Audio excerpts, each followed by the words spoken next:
नमस्कार दोस्तों, आज मैं आपको महाकालेश्वर ज्योतिर्लिंग के बारे में बताऊंगा। महाकालेश्वर ज्योतिर्लिंग मध्य प्रदेश की धार्मिक राजधानी कहलाए जाने वाले उज्जैन क्षेत्र में स्थित है। महाकालेश्वर ज्योतिर्लिंग एकमात्र ऐसा ज्योतिर्लिंग है जो कि दक्षिणमुखी है। यहाँ प्रतिदिन की जाने वाली भस्म आरती विश्व भर में प्रसिद्ध है। महाकालेश्वर की पूजा विशेष रूप से आयु वृद्धि और आयु पर आयु संकट को टालने के लिए की जाती है। उज्जैन के लोग ऐसा मानते हैं कि महाकालेश्वरी हैं जो उनके राजा हैं और वही उज्जैन की रक्षा कर रहे हैं। महाकाल की कहानी कुछ इस प्रकार है कि एक बार दूषण नाम का राक्षस अवंतिका नगरी पर हमला करने आ रहा था। वह राक्षस लोगों को मारते मारते एक ब्राह्मण के घर में पहुंचा। उस घर में 4 बालक शिवजी की पार्थिव शिवलिंग की पूजा कर रहे थे। उस राक्षस को देखकर भी उन चारों बालकों को डर नहीं लगा और शिवजी की पूजा करते रहे। यह देखकर राक्षस को गुस्सा आया और उस राक्षस ने उन चारों बालकों पर हमला किया। जैसे ही राक्षस हमला करने के लिए आगे बढ़ा, वैसे ही वहाँ पर एक गड्ढा हुआ और शिवजी प्रकट हुए। शिवजी ने उन राक्षसों का वध किया। राक्षसों का वध करने के बाद शिवजी ने उन बालकों से बोला, मैं तुमसे प्रसन्न हूँ, बोलो तुम्हें क्या वर चाहिए। तो उन बालकों ने बोला कि आप हमें मोक्ष प्रदान करें और सभी का कल्याण करें और रक्षा करने के लिए हमेशा के लिए यहीं विराजें। और तभी से महाकालेश्वर ज्योतिर्लिंग यहाँ पर स्थापित है। तो चलिए अब बात करते हैं महाकालेश्वर ज्योतिर्लिंग तक कैसे पहुँचें।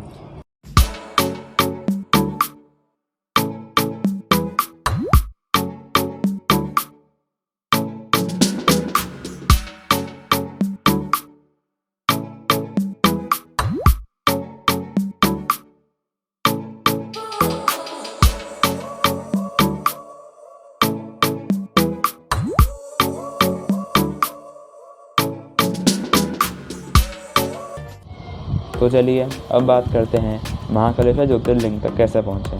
अगर आप बाय प्लेन आना चाहते हैं तो इंदौर एयरपोर्ट सबसे पास पड़ेगा आपको उज्जैन महाकालेश्वर मंदिर के, जो कि इंदौर से 55 किलोमीटर की दूरी पर ही है। अगर आप ट्रेन से आना चाहते हैं तो डायरेक्ट उज्जैन के लिए भारत के कई बड़े राज्यों और शहरों से डायरेक्ट ट्रेन अवेलेबल है, जैसे कि मुंबई, दिल्ली, चेन्नई, बेंगलोर। अगर आप बस या टैक्सी से आना चाहते हैं तो भी आ सकते हैं। पर हम बात करेंगे रेलवे स्टेशन की। उज्जैन रेलवे स्टेशन से मात्र 2 किलोमीटर की दूरी पर महाकाल मंदिर स्थित है।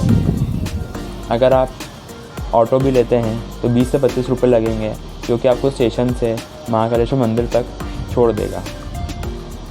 अगर हम बात करें रुकने की, होटल्स वगैरह की, तो जो होटल है वहाँ पे बहुत सारे प्राइवेट लॉज भी अवेलेबल है और धर्मशालाएँ भी बनी हैं, जो कि आपको 400 से लेकर 4000 तक मिल जाएंगी अकॉर्डिंग टू योर बजट। अगर आप उज्जैन महाकालेश्वर बाबा के दर्शन करने जा रहे हैं तो अपना टूर प्लान तभी करें जब आपकी भस्म आरती की टिकट बुक हो गई हो। अगर आप भस्म आरती मिस कर देते हैं तो आपकी यात्रा अधूरी रहती है। भस्म आरती के लिए आपको टोकन चाहिए ऑफलाइन, तो आपका पूरा दिन चला जाएगा। टोकन लेने के लिए जो जगह है वो मंदिर परिसर में ही है, जिसका टाइम सुबह 10:30 से लेकर 12:30 तक है। आपको आधार कार्ड दिखा के फॉर्म मिल जाएगा और फॉर्म फिल करने के बाद 11:30 से लेकर 2:30 बजे के बीच में उसे जमा करना होगा। यह पूरा प्रोसेस पहले आओ पहले पाओ के बेसिस पे है और तकरीबन 400 से 450 लोग भस्म आरती अटेंड करते हैं। टोकन के लिए आपको मोबाइल पर मैसेज आएगा और शाम 7:30 से 10 बजे के बीच में आधार कार्ड दिखाकर आपको टोकन मिल जाएगा। इसके अलावा आप ऑनलाइन भी भस्म आरती के लिए टिकट बुक कर सकते हैं, जो कि है वेबसाइट है www.dic.mp.nic.in। अगर आपको दर्शन ही करने हैं तो आपको 3 से 4 घंटे लाइन में लगना पड़ेगा पीक टाइम में, और आधे से 1 घंटा लगना पड़ेगा नॉर्मल डेज में। आपके इजीली दर्शन हो जाएंगे। अगर हम भस्म आरती की बात करें तो भस्म आरती के लिए एक पर्टिकुलर ड्रेस कोड बना हुआ है। फॉर मेल धोती कंपलसरी है and for female sari compulsory है। इसके अलावा आप वहाँ पर भस्म आरती के लिए जाते हैं तो तांबे का लोटा लेकर जाएं, या फिर इसके अलावा वे पे एंट्री भी मिलती है। 250 रुपये की आपको पर्ची कटवानी पड़ेगी और बिना लाइन में लगे आपको एंट्री मिल जाएगी। अगर हम बात करें आप क्या क्या लेकर जाएं मंदिर में तो भस्म आरती के लिए, तो रेल टिकट का प्रिंट आउट, रूम बुकिंग, भस्म आरती का टिकट, ओरिजिनल आधार कार्ड। अगर मेल है तो धोती पहन कर जाएँ, महिला है तो साड़ी, और जलाभिषेक के लिए आपको तांबे का लोटा लेकर जाना है। जलाभिषेक के लिए ऐसा है कि अगर आप पंडित को दक्षिणा देंगे तो वो आपको जलाभिषेक करने के लिए देंगे। मेरी माने तो ऑनलाइन बुकिंग सबसे बेस्ट ऑप्शन है भस्म आरती के लिए। ऑनलाइन बुक करें और पहले ऑनलाइन भस्म आरती की टिकट बुक करें, उसके बाद ही पूरी ट्रिप ऑर्गेनाइज़ करना।